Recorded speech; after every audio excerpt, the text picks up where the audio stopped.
All right, welcome everybody. February 15th. We are continuing the discussion today on special purpose nodes. Last week we talked about mostly BP nodes we focused on. Today, I believe we're going to get into the API nodes. So the document has been shared. Thank you, Brian, in the chat. I've got it up on the screen on Beamer. This is where we've been capturing the conversation. Before we get into that, as we do, maybe I can turn it to Stephen on here to give anything to share on last week. We mentioned that there was potential code freeze on the horizon for Leap 4.0. Any progress there or anything else to share? Yeah, the headline just remains that it is still in the coming weeks. We've had some great discussion internally, and I think we've got some good ideas about when we'll be zeroing in on that code freeze, just not fully equipped with the information we need just yet to say definitively to everybody here, but weeks is the answer. Cool. Any questions? All right, in that case, I think we can hand it over to Brian to continue the discussion on special purpose nodes. Thank you, Daniel. All right. So last week we spent most of our time going kind of deep with block producer, and we started talking about the block and transaction relay nodes. I'd like to change up format a little this week and kind of just go breadth first to just take instead of getting into the best practices, which is what we were kind of working on for those last time. For each of these nodes, which will be a next step, just making sure that our list and definition for each is agreeable and accurate, right? So this could get into, some, well, actually, I think those should be combined because X, or, well, actually, I think that should be split into separate things because Y, right? Which is good. But I will make an effort to sort of cut off overly detailed technical discussion to come back to it at a future time. If there's a quick sort of offhand comment about best practices, I'll make an effort to capture it. But I'm going to try not to go deep on that at this point. And the reason for that is just because it is valuable, and we will come back to it, but it's also a lengthy discussion because it gets into the sort of node operators sharing notes, right? Because it might not be, it might be that different node operators are handling things in different ways. So that's valuable to capture and to compare notes, but it's time consuming. So we'll come back to it once we've got the full list. All right. With that in mind, I'm going to actually start with the relay nodes bit because even though we kind of talked about them last time, because there was discussion last week as to whether they are indeed separate node types. And so I just want to do a confirmation. Originally, I had block relay node, transaction relay node, and like I don't remember what I called it, but like a combined relay node that did both. And I think the suggestion was that really a transaction relay node is a combined relay node because it acts as a block relay node and also accepts transactions from its peers, passing them onward to its peers after validating and filtering, subjective billing, blacklists, etc. So before moving on, I just wanted to confirm that those are the only two types of relay nodes. There's a blocks only relay node and a blocks and transactions relay node. See Matthew giving a thumbs up. I think it's debatable depending on how you want to classify things, simply because then you could say, well, an API node is also a blocks and a transaction relay node. Right. Well, I think that's so. Just to repeat, and we might have a impedance mismatch. I don't know. I'm saying the two types would be blocks only relay nodes and blocks and transactions relay nodes. Right. But I guess it's for the purpose it is deployed for. Like we specifically have nodes that, yeah, they relay blocks, but their purpose is to be kind of private and for transactions. So, I mean, if it's function over purpose, then yeah, functionally they do both. If it's purpose, then they are distinct things. Good point. I see what you're saying. So really, I think it would be fair to say that what we're capturing here are the primary purpose of a node. Well, or Right. specifically related to its peer-to-peer functionality, I mean, in my opinion. Because Aaron's right. You can have an API node that is just for read-only, so it only needs blocks-only type of thing. But, we think API node and we think of push transactions. But fundamentally, at least how we were kind of discussing it, was in any of those scenarios, it may be a public peer-to-peer, private peer-to-peer, BP, API, shipped, snapshot. Fundamentally, we've come down to there's kind of two ways you configure them. One, to just say, look, give me the good data. Or two, speculative data, which is transactions and relay and all of that. So, I mean, Aaron's absolutely correct. I mean, you have different configurations of those types of peer-to-peer handlings, which then go into whatever the nodes do. Yeah. That fair, Aaron? I mean, yeah, kind of isolate it from the peer-to-peer functionality, even though it may tie into the API role. Yeah. And I guess if we're just defining like, this is the way you can configure Node EOS, then yes, there are two. But if we're talking about this is how you deploy a network, then there may be three. So it's kind of that. What's the third option? Well, I just mentioned the fact that if you're deploying a network, you may deploy a blocks and transaction node that is specifically to hook to APIs, and so its purpose is for transactions. It does blocks, but I guess maybe that's just a private peer at this point. I don't know. I was just in my brain justifying okay, what are we classifying these things by? Yeah, I think that's fair. So let me what I've captured under the sort of very top description for node types is, I think this is a bit of a meta definition, right? So these categories are defined by the primary purpose of a given node. Does that seem fair? Yeah. I don't know if I'd leave it open like that. I'd say the peer-to-peer functionality, the peer-to-peer relaying functionality, because again, it ties into all the different types of nodes. Every single one of them on that list. Ultimately, we make a decision. Are we configuring it to only care about blocks? Or are we configuring it to also care about speculative transactions, either in or out or whatever? Well, so sorry, just to try to clarify, I'm talking about for the entire list of all the node types. What we're saying is the category definition would be based on the primary purpose of the node. So an example of this is we would define a quote unquote developer node or some better name.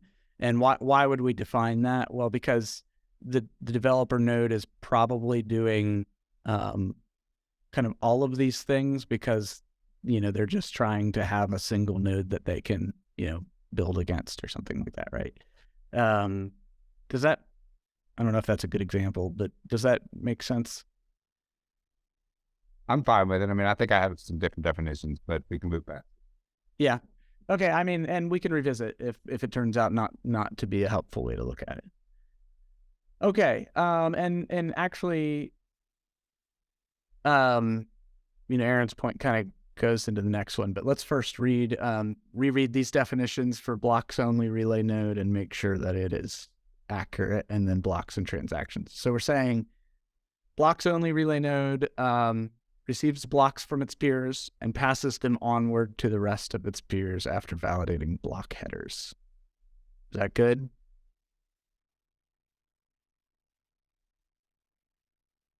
Okay. Blocks and transactions relay node acts as a block relay node and also accepts transactions from its peers, passing them onward to its peers after validating and filtering. And then examples of that are subjective billing, blacklists, etc. Okay, and then there's some like categorizations within that might further subdivide it, which are like, is it accepting them from the public? Is it accepting only from a defined list of peers? And is it accepting pending transactions?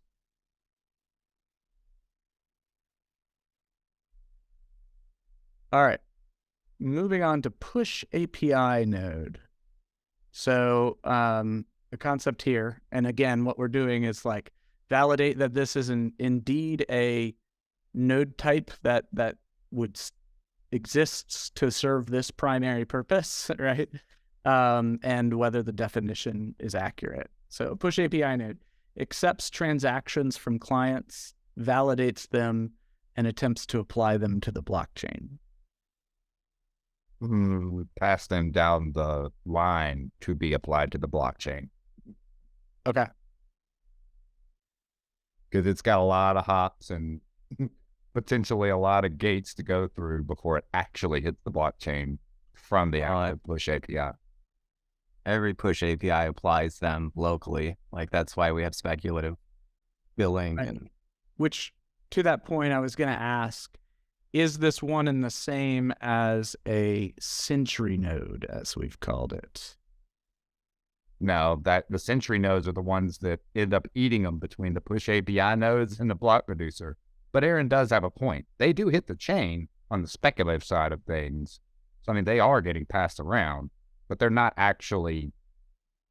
You'll get transactions pushed to the push API node, and they just disappear into La La Land because they go through the Sentry nodes, get nixed, and then never show up anywhere. You got a successful push, but no action in the back end because it ended up getting speculative build or whatever. Does that make sense? Yep. So is this actually just a blocks and transactions relay node where that accepts transactions from public clients via HTTP? Any clients, public or private. I mean, we push our own transactions, claim scripts, stuff like that, but it definitely has to accept API transactions or, whatever, and then also be connected to the mesh to relay more than just blocks, because it has to also relay the speculative side of it.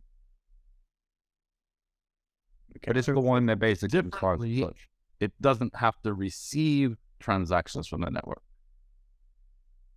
That's interesting. Right? It needs to push them, but it doesn't have to receive. Oh, okay. Yeah, because it would just receive the blocks. Yeah. And then it would receive transactions from the API. Yeah. Okay. Relay nodes wouldn't necessarily have to run the HTTP RPC either. Like those plugins could be disabled. It could just run P2P. Unless you want to monitor it, but that's a separate conversation.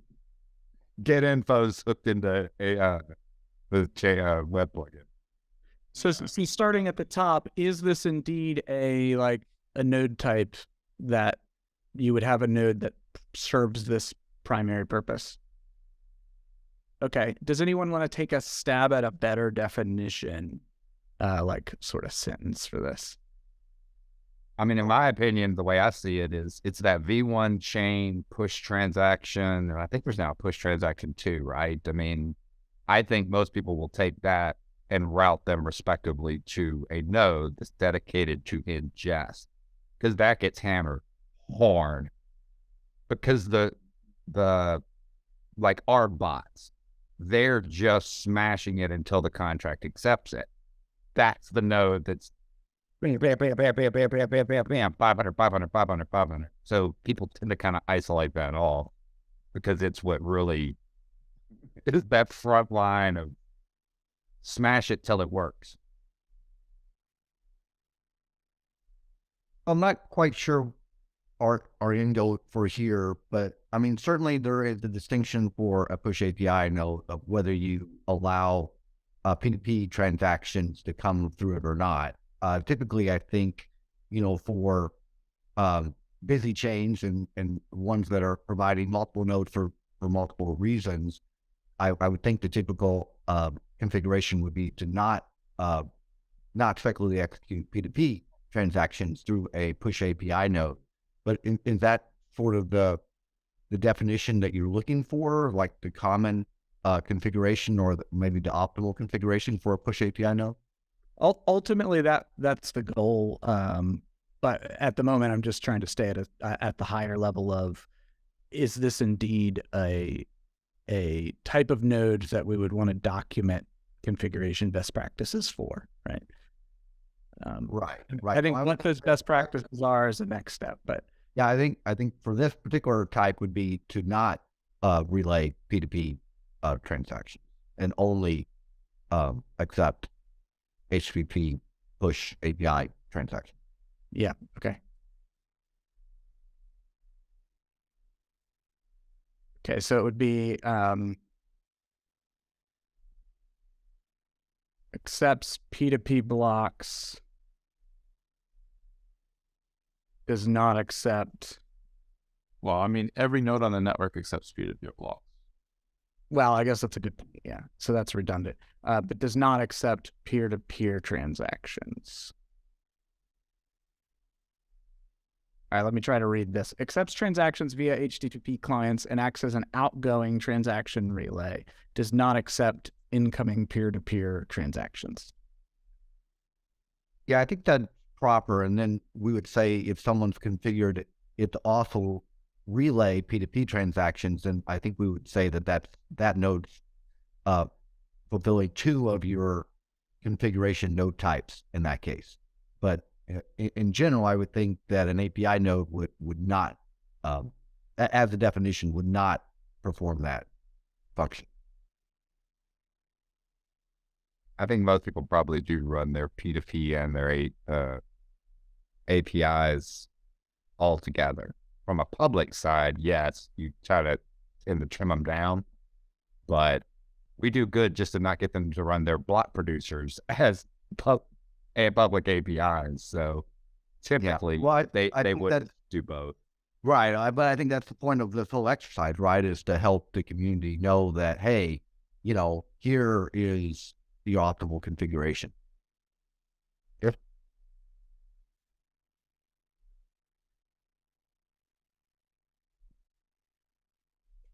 So, okay, that's also acting as a push API node.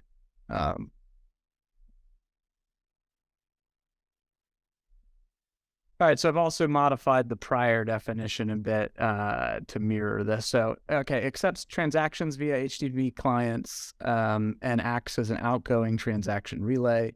Does not accept incoming P2P transactions unless also acting as a blocks and transactions relay node.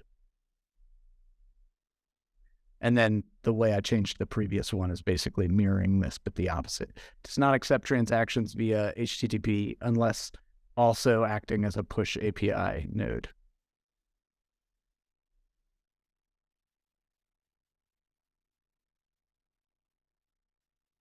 All right. So node API node. I don't know if this is a thing or not, but it's a thing that came up in conversation that like some nodes are, providing metadata about themselves, but obviously that can't really be the primary purpose of the node. Otherwise, what's it doing, right? It's just navel gazing or something. So maybe this isn't a node type by the definition of, the primary purpose of the node. Would we agree with that?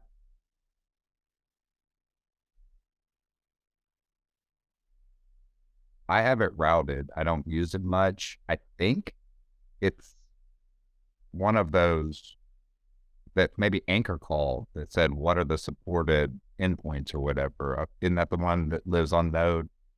But yeah, I generate a whole fake response for that. Well, that's what I was just about to say is technically because the way most of us run it, it is almost worthless to us because you have to hijack it and really marry all of your farm back together because this node says, no, I'm only doing this.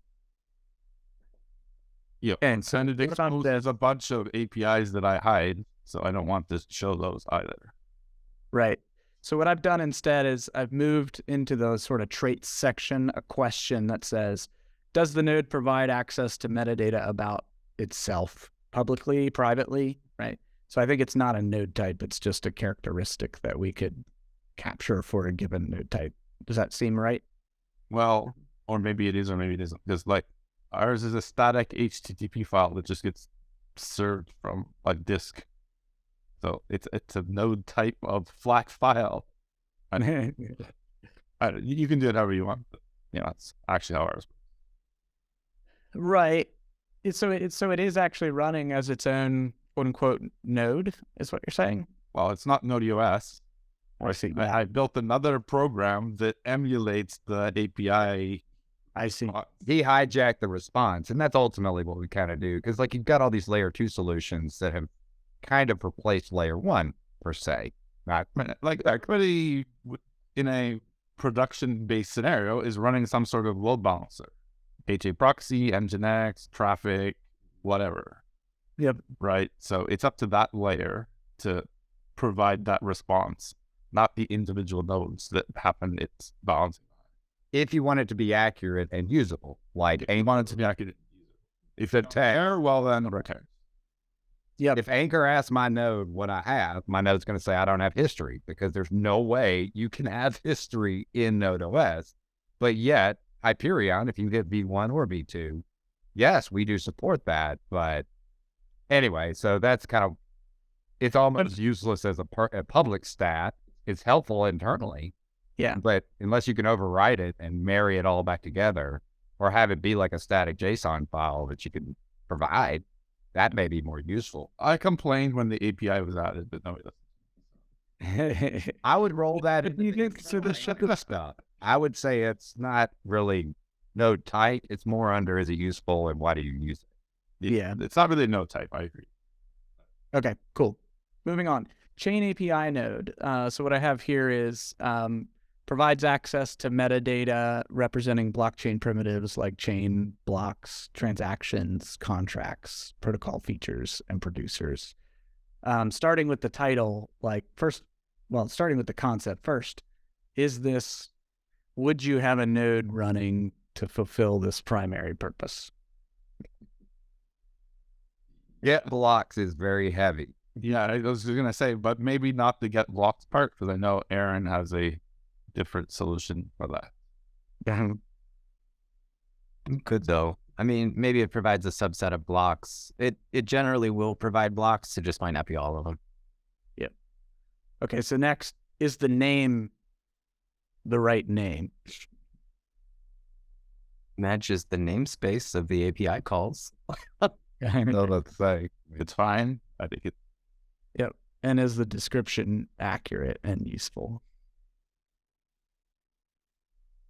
yes, but like to say you can actually, that does divide down a little bit more, at least in its current state, because you tend to take heavy things like get blocks or things that need full block long.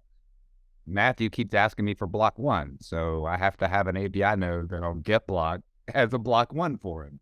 But guess what? Most of my APIs don't actually have to have the full get block because they're just accepting transactions or whatever. But so we do or could split it up more even within the chain namespace. Does that make sense? Yeah, so you're saying that there might be like a subdivided concept that's like a blocks provider or something like that. If you look at it from the namespace side, I mean, going all the way down to the endpoint, not even just completely grouping it under the chain API, although it is a very effective group and logistically makes sense because everything's tucked up underneath there. But some people or some heavier chains will actually slice that up a little more because some of those things require different, heavier burdens than many other chain endpoints. Well, I guess I really want to discuss whether we need an API for get block. So I added a comment in the ongoing discussion about the performance improvements of get block. Should it be under V1 chain as a function, or really this is a history thing? So it should really be under V1 history, and let the history solutions handle get block, and then we just get rid of get block, and then Michael doesn't need to keep around the first block because then Matthew won't care about it. Well, eliminate the need to further divide that chain space. Yeah, exactly. So get rid of the different types of nodes by getting rid of the function. Yeah. Or moving it. Yeah, moving it to a different responsibility. That's Yep. And Matthew provided some context to me sort of offline on that. That's interesting. So separate thread though, but yeah, that's a good point. Okay. So can I just address Michael's comment that Matthew requires him to keep block one there? I think that's an interesting discussion that we should have about how many blocks does an API node really need to keep. The code was written back in whatever year we started this chain, 4 some plus years ago, which, at the time it was reasonable to keep block one around. Maybe, now that we're 300 million blocks in, that doesn't make sense anymore. So maybe we should have a discussion about API nodes should keep, 1 million blocks, and that's it. Well, I mean, I think that's a provider decision, though, and most of the mechanics for that, I think, are there. The providers can make a decision, but this is a discussion about what is the best practices or what are the things that we should do or what. I thought we were avoiding best practices. Like as an operator, I don't know what DApps need. So, dear DApps, please tell me, do you need get block from 1 million ago? If you don't, then let's just get rid of it. We'll simplify the whole problem. Yeah, and arguably, depending on the history solution, there could be an argument that like actually nodes generally don't need anything prior to last irreversible, right? I don't know, maybe a little farther than that. I remember Aaron actually, it was years and years ago, but they did some analysis on, because everybody uses gray mass nodes, so you want to know what everybody's using, go parse their log. Yeah. And it was like, hey, the 80-20 rule or whatever, which Aaron, does that still kind of stand true? I haven't looked recently, but I imagine it would. Most people are moving away from get block too, so. Well, and to be clear, I'm not saying that going back into history isn't valuable. I'm just saying, like, to Matthew's point, it might be a separate need that could be handled separately, right? And it is at scale. You're right. Yeah. Okay. So good notes for follow-up. Sorry. History has such a different set of user requirements compared to just sort of pushing transactions and things like that, that it probably should be analyzed as kind of like a separate case. Yep. Yeah, I'm going to capture that point too. History is very different. The other thing in your description, you're talking about representing metadata. I'm not sure what metadata is there, but it's like you're reading transactions, right? You're not writing transactions in this description. Yeah, I guess it would just be provides access to blockchain primitives right? Yeah, and it's get transaction, not push transaction. Yeah, to read blockchain primitives like. And then we're talking about whether blocks become sort of crossed out on this and separated into another thing. But I guess that's not true. This would always need to provide blocks. What's sort of being debated is how many blocks, right? Like, is it serving a history purpose or not, right? Well, taking get blocks and saying that's more of a heavier historical function, therefore chain API is more kind of current state, if you will, versus you want to go back to block one? okay, I mean, that's kind of a historical type of request, isn't it? Yeah, like maybe there becomes separate calls that aren't arbitrary get blocks. They're just more like, get head or get lib. If you remove the blocks from the chain API, it really helps Slim, I think, all of those. Well, why would you have different chain API nodes? Well, no, you have chain API nodes, and blocks is no longer a reason to slice it up anymore. I don't think there's any other reasons many people slice up the chain API other than get blocks. Sure. Well, there's 3 parts, right? There's get blocks, there's push transaction or send transaction, the send transaction 2, and then there's the rest. Right. Correct. That's what I say. So, I mean, those We have split them before. Like we have in the past split things like get table from get account balance, because we had services that would just hammer get account balance because the API is kind of unoptimized. So it's a matter of just kind of where the heaviest traffic flows on these. I mean, there's a reason to divide them, but we already have a note that says we can divide it further. So I think that's kind of addressed. Yep. All right. Cool. So moving on to state API node. And then what I've got here is provides access to point-in-time state data such as accounts, permissions, balances, contract code, ABIs, contract tables. I guess the first question is, conceptually, is this a node type? Would you have a node for this express purpose?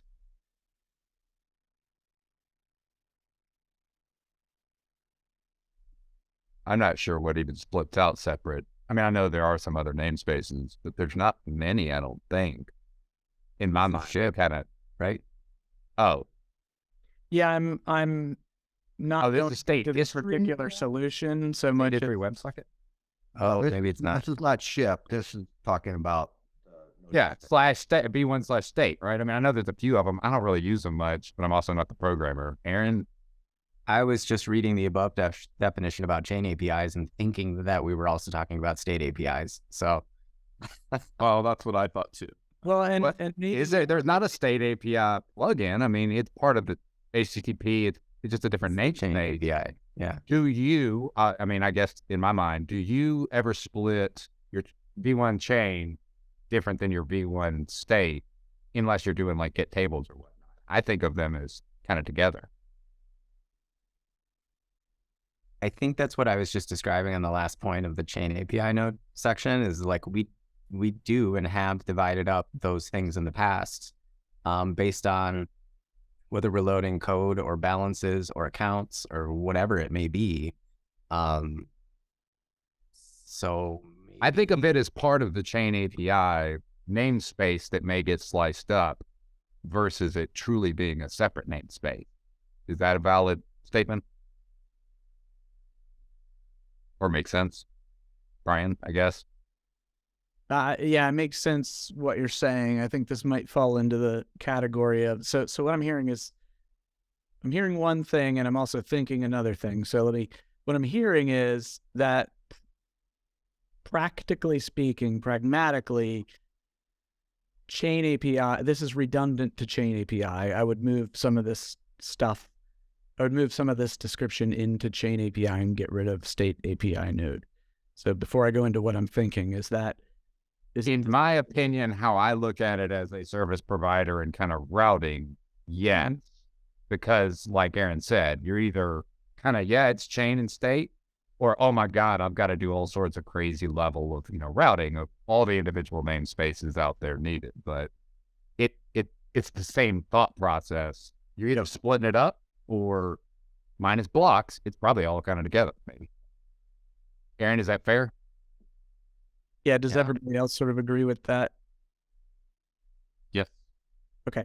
So then, and so I'll move that in. And then what I was thinking, just to sort of explore this for a second, is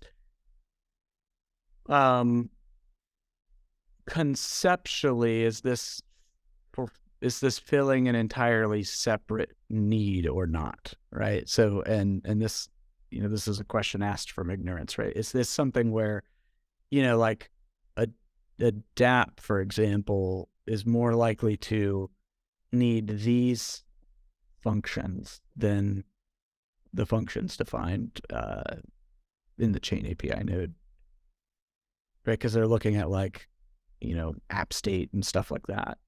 Yeah, I would think so. And I think that the state API is a candidate for kind of a layer 2 solution. Whereas the chain API, if we move blocks out of it, really isn't. That can stay native. So maybe that's a good distinction, but with the line item under chain API about how this may divide further, that kind of encompasses the state API division as well. Yeah, so there might be a sort of a layer 2 solutions discussion as well, but it is history API. yeah, exactly.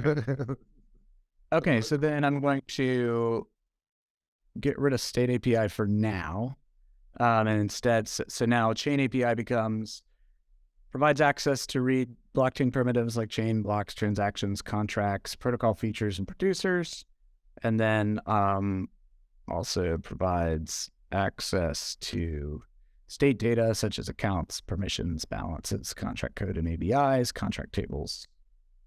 Yep. Okay. And then we get rid of state API node. Yeah. Cool. Moving on, developer node. So this is, this is actually not a network node, if you will, so much as a different express purpose. So the concept here is runs a single node network fulfilling all roles defined above on a developer's local device for the purpose of locally testing contract code or app integration. Is that a thing? I would say, yeah, I mean, it basically runs the full set of whatever the features are above. The only way it really might make a difference is I know there were some discussions about like a block producing node kind of automatically trying to disable chain API requests or something like that, right? So if you start to try to enforce some best practices to say, hey, don't do API pushes to your BP, a developer node type flag to override that, or does that make sense? Or automatically turn on all the features, run the developer plugin, and it just, says do everything in a single node mode, single node mode. But that's just a little bit back to some of the previous conversations. But yeah, everything all on one node is a developer node. Right. All right. Any other thoughts on this one?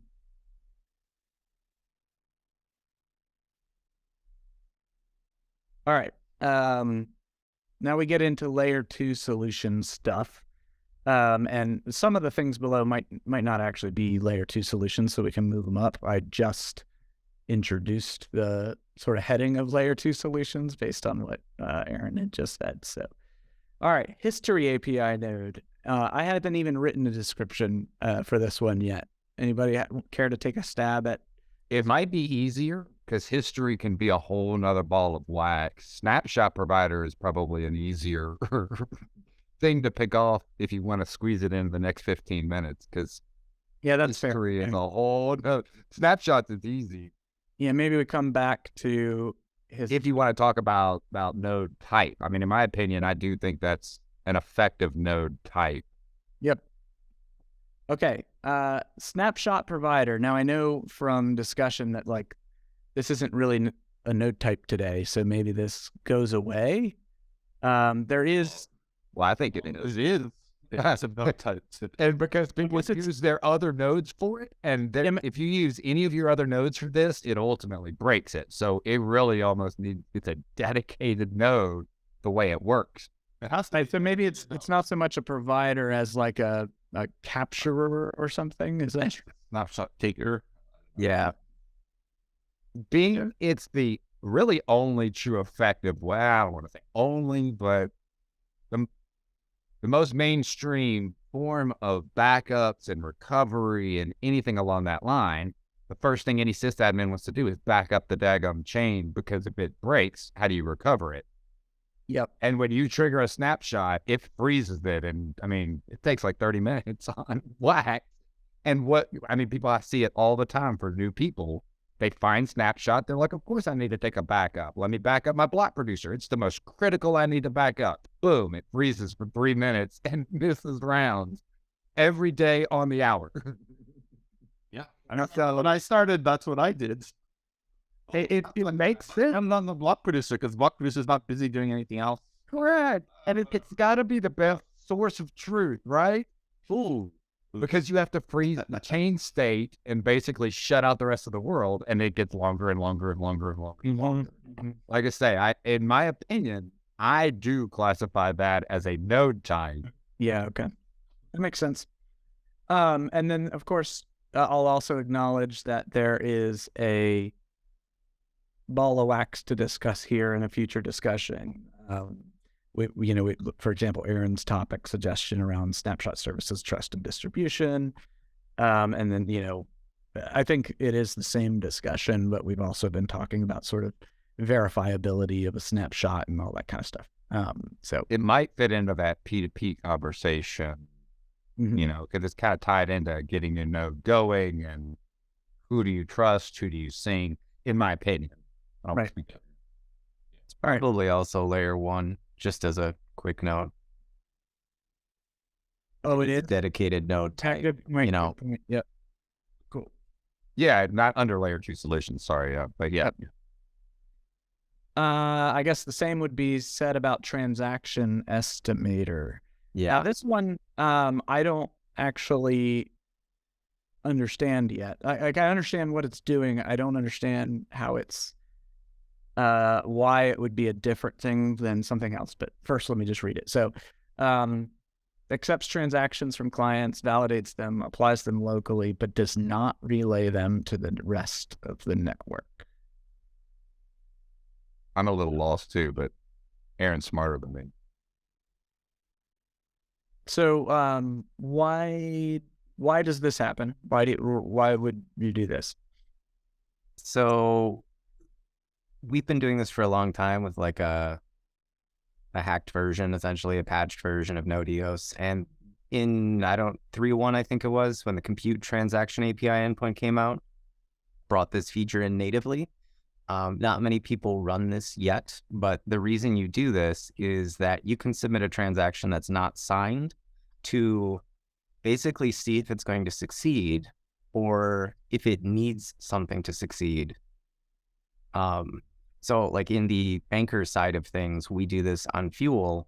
And in the future, we're going to be doing this with Wharf and the new SDKs, where we will actually be testing the validity of a transaction before it is submitted to a push call to make sure that when it's pushed, it succeeds. And that should reduce some of the pressure on those push nodes. Like a lot of the stuff that we're getting hammered with is going to fail. So this is kind of almost looking at speculative type of billing before it gets pushed. Not speculative billing, but yeah. And before the user signs it, like we're correct. It might need to be modified. Maybe the user needs to buy RAM or something. Would that roll under a piece of kind of an overall chain endpoint? Although obviously you may have carve out dedicated nodes for it, but I mean, that's kind of a general API that if more developers were probably aware of it, they would just, you would hit it, estimate it. Yep, looks like it's going to be good, and send it down the line. Or is it truly a separate node? Like you had to run a modified version of it. Now that it's native, I guess maybe is why I asked that question. I think it's going to be separate for the same reasons the push transaction API might be separate. At scale, it's going to be the endpoint that gets hammered. Right. Because it's going to take part of that load from push that's also getting hammered. Is it maybe rolled under the push API role then? Valid point to think about it from that aspect, that front door. In like a production environment, it's going to be separate from push because you don't, like the goal is to relieve pressure on the push API node. Right. They work in tandem. I guess that's what I meant. Yeah. Not directly. Yes, we will still probably split them up, but it's part of that kind of other side of it that says, hey, you won't have to smash my push API, which has to be isolated, if you can smash on this and get a little better idea of it. I didn't even realize that I mean, I think the reason that it's separate is I believe still while people are hitting this API, it is a block-in call. So if it gets hammered enough, it's going to impact other queries as well. So in that like really robust production environment, you're going to have dedicated push, you're going to have dedicated estimation, and then you're going to have chain APIs, like where people are retrieving data from. So yeah, it's just a mitigation strategy to prevent that blocking of reading, essentially. Yep. Okay. That makes sense. Okay, another thing that wouldn't be layer 2, I think, is trace API node. No clue. That's all Aaron. Okay. Aaron, so I think what Aaron had written, I think he's the one that suggested this, record partial historical transaction trace information to local disk for clients to access via API. Yeah, it's basically a way to get history. How I see it. It would be alongside a ship node. Like ship and trace are kind of the two origins of history from a Node EOS perspective that then layer 2s read. So like I use the trace API regularly. I used it the other day to do some analysis. It's just kind of a different approach than state history. One thing that was interesting to me when somebody put it, why exchanges, and I think it was written for Coinbase or somebody originally, is that because V1 history is deprecated and state history as a WebSocket serialized, it requires a layer 2. It became what they kind of generalized as the only effective native plugin that could get them access without having to run some other layer 2, such as Hyperion or Memento or Chronicle or whatever it is. But, and again, I don't know a lot about it. We haven't had a need for it personally, so I haven't had to break it. But that was an interesting way that the light bulb went off, because you're right. You don't have any real native way without bolting on somebody's open source layer 2 code of ingesting exchange deposit data. Is that accurate? You guys there, y'all probably would. So I have a proposal here. I think that there are potentially competing solutions for the same thing, and I also think that this might actually can be qualified as a layer 2 solution. And so my proposal would be that it's a layer 2 feeder, I would say. It would be along the lines of state history. I don't know where would you put state history? Well, but where I was going with this is that this could also be potentially satisfied with Firehose. Right? So it's almost like the goal is history capture. Is that? There are several layer 2 solutions that can do similar things. This is the only native plugin that can get it into that type of data. WebSockets do it serialized in streaming. Trace API with manual efforts can get it out into, I think it's like a JSON or something, isn't it, Aaron? I mean, but the point is you diffuse layer 2, Chronicle layer 2, Hyperion layer 2, and require state history. That makes sense. But I do think it's important. It's the only core history style feeder. And I kind of roll trace history and state history into the 2 buckets of not really a public, not really designed to do much on its own. It's designed to get data out of the blockchain into a channel that can be used. And state history is really not ideal when you need it to be native. So trying to get to the core purpose of this, is it more about providing the stream of data or recording the stream of data? Both. What's the difference? Well, the recording potentially becomes a layer 2 thing. The providing might not. You have to use it. I mean, so like I say, Trace API on its own isn't helpful, because Trace API has an API, right? You can we can. The reason that exchanges use it is because you can use it standalone. It requires a different methodology, like it's different kind of history than I think most people think.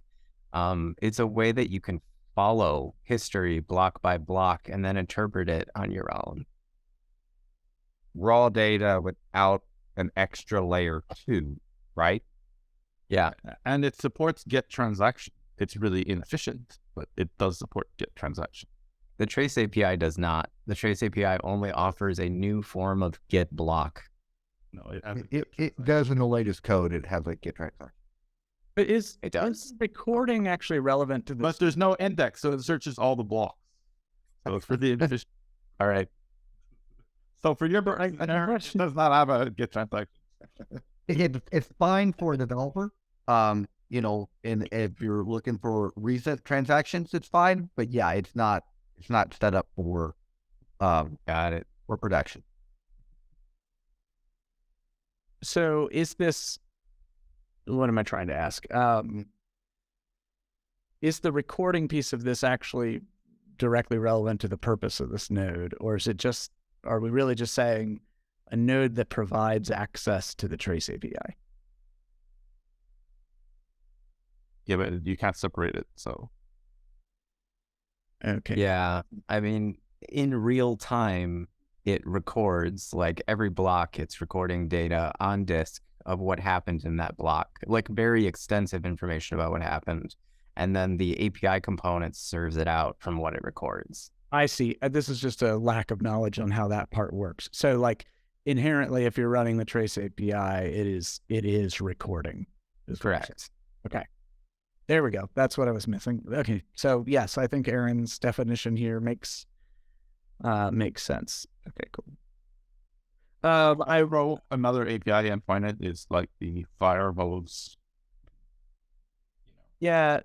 So to that end, I added No, I mean, it is an API type, right? Because you need to turn on the DM log config option, and then it dumps log messages out at you. Right? Yeah, Bill, Doing anything with it, it just dumps it out for you to do something. in the Node.EOS context, the DeepMind logger is probably the layer 1 solution, and then Firehose is the layer 2 that feeds off of it. I see. Okay. Right. That's all I was going to say. You almost get into these extra feeder. What feeds layer 2? And it's Trace. I had forgotten about DeepMind, although I'm getting more familiar with it. And I consider state history. But those are all 3 core components of the node. But really, they're always designed to feed the chain data out in some manner that can be ingested. All right. So it sounds like I'm missing a layer 1 node type, which is state history node, right? In my opinion, which is by far what most people, I would say, have used up to this point.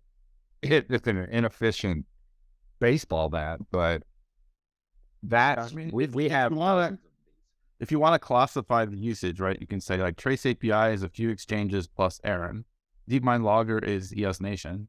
Diffuse, whatever, right? And state history is everybody else.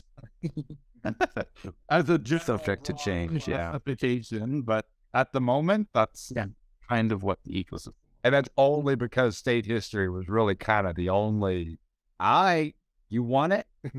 Neither Trace or DeepMind existed for the first 3 years, or I guess DeepMind did, right? Canada wrote that. Yeah.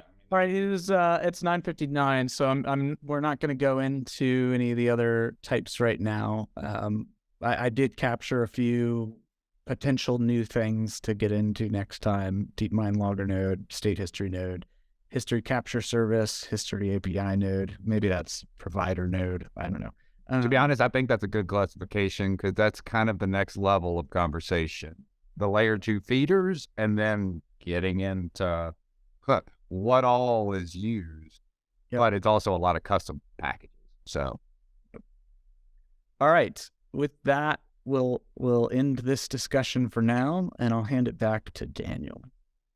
All right. Thank you, Brian. Thank you, everyone, for the engaging conversation. Looking forward to getting more into the history and history feeders next week. So until then, see y'all then. Have a great week. Thanks, Daniel. Thanks, everyone. Thanks, everyone. Thank you.